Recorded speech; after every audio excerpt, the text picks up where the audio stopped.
You did it. You scheduled a Reiki session. I'm so proud of you, and I'm so excited for you as well. And now you're asking yourself, okay, how can I make the most of my session? How can I get the most benefit of this healing that I'm about to receive?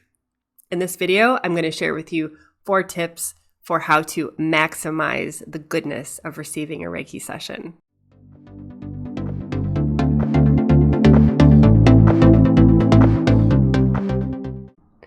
Hey everyone, welcome back to the channel. My name is Anya Light. I am so grateful to be with you. All right, so 4 of my top tips. Let's get into it. Number 1, connect with your spirit guides. Yeah. So if you're brand new to the world of spirituality and you don't know who your spirit guides are, that's totally okay. You can make this a vague thing. So for example, many of us have heard of the concept of guardian angels, right? That we all have guardian angels. And maybe you don't know your guardian angel's name, you don't know anything about them, but you have like a little bit of a feeling of like, yeah, I think I have a guardian angel. Yeah. Just a little bit of an intuition about that. That's the perfect place to start. So all you have to do is take a moment, breathe, and say a prayer to your guardian angel. Say, hello, guardian angel. Just talk to him like a friend, nothing doesn't have to be super formal. It can be very friendly and low key. Hey, guardian angel, I know you're out there. I don't really know anything about you yet. I don't fully trust you yet. Just be honest with him, right? Just be vulnerable and say, but you know what? I kind of think you're out there. So I'm praying to you. I hope you exist. And if you're hearing me right now, then just help me out. Help me to receive the maximum amount of healing in this Reiki session. Show me what to do. And help me to deepen my intuition so that I can connect with you, my guardian angel, more and protect me. Go with me into this Reiki session. So you can ask for protection because sometimes when we're doing new things, it can be a little nerve-wracking, like especially if you've never had a Reiki session before and this is completely new to you. Obviously there's going to be some feelings of vulnerability coming up, maybe some fear, maybe some anxiety a little bit, like, what am I doing? What am I getting myself into? These thoughts are completely normal. I know I had them the first time I ever had a Reiki session. Oh my gosh, I had so many questions in my head. It was a little nuts in there, but yeah, so it's totally normal. So talk to a spirit guide or your spirit guide team. Another great one to start with, if you've never tried to connect with spirit guides before, is really beautiful beginner's guide. He likes to help, Archangel Michael. He is the Archangel of Protection. So you could pray to him, do a little, internet research, find out more about this angel. Another one, Archangel Raphael, because he's the Archangel of Healing. So that might be a really good one to reach out as well. You don't have to reach out to just one. You can reach out to many, whatever you feel called to do. But the idea is to reach out to these beings of light. These beings of light are here to assist. They're here to assist us. That is their entire job. That's their resume. Imagine a piece of paper that just says on it, I'm here to help you. That's all it says, because that's their entire reason for existing. So they want to help you. And as you start to work with the world of spirits, the world of spirituality, and you become more comfortable with that, your Reiki healing will go deeper and deeper and deeper. So that's the first tip. So connect with a spirit guide or your team, multiple spirit guides. Okay. Number 2 is set a powerful and clear and concise intention. Clear and concise. Okay. So for you beginners, I'll give a quick overview of what is an intention for a healing session. It's basically your wish, your desire for healing. So let's say you're going to a Reiki session to heal persistent migraines that you've had. It's a physical issue. So set a clear, concise intention. For example, my migraines will be dissolved.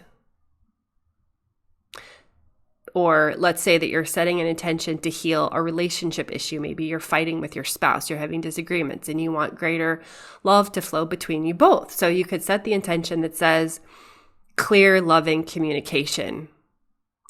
And concise. When I say concise, make it as few words as you possibly can.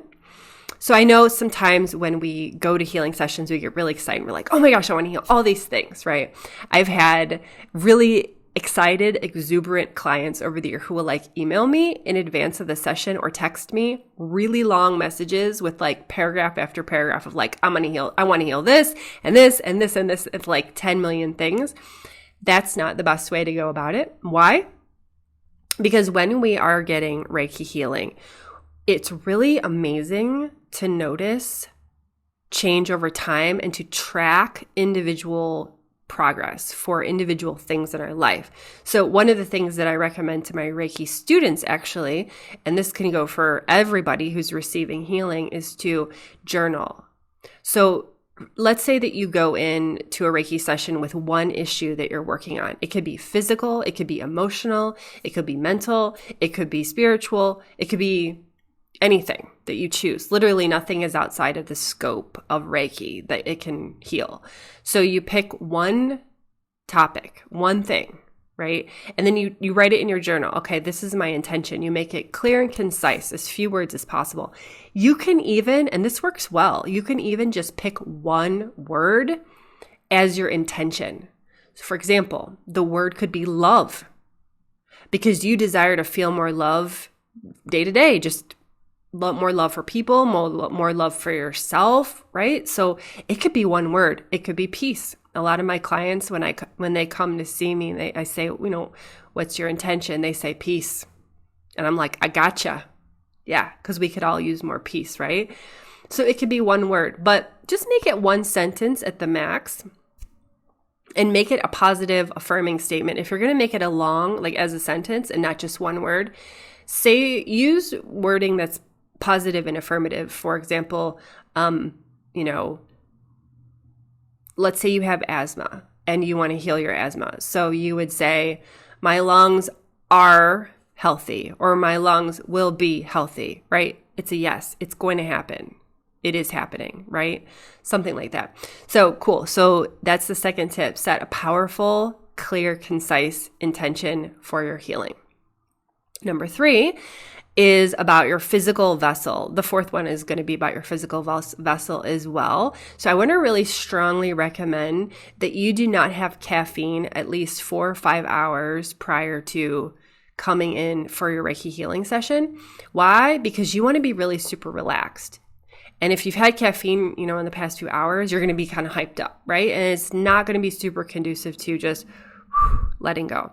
Now, if caffeine is something you do not partake on a day-to-day basis, like you just do it every once in a while, don't have it at all, because that won't be hard for you. But if you are a daily partaker of caffeine, I don't want you to go into like massive withdrawals. So I'm not going to tell you to not have it, but I'm going to say, like, schedule your Reiki session if you can for later in the day, and then have your caffeine like first thing in the morning. So or again, around like 4 to 5 hours to abstain from caffeine. Or, your body best. So however long it takes for you to kind of calm down, that's how long you should abstain from caffeine prior to Reiki. Because the whole goal of Reiki is you're trying to get relaxed. You want to get relaxed. And that's what the Reiki practitioner helps you do, is get mega relaxed. So you don't want to fight against yourself with caffeine. Okay? Makes sense? Yeah. Okay. And the fourth tip is you want your vessel, your bodily vessel, to be as light as possible going into the session, so that your practitioner doesn't have as much work to do, basically, so that you can maximize the time. So, for example, it's kind of like an analogy would be like if you're going to the gym and you wouldn't want to eat a bunch of junk food right before you go to the gym, right? Because then you have to like your body is laden with that like heavy energy of the junk food. So I'm going to say the specific kind of food that I'm requesting, I'm suggesting and inviting you not to partake of, to abstain of, is meat products. So if you can that day, ideally, and maybe for a few days if you can prior to, no meat. Meat is a very dense food. It's dense. The vibration is dense. And when you go to a Reiki healer, their whole goal, besides relaxation, is to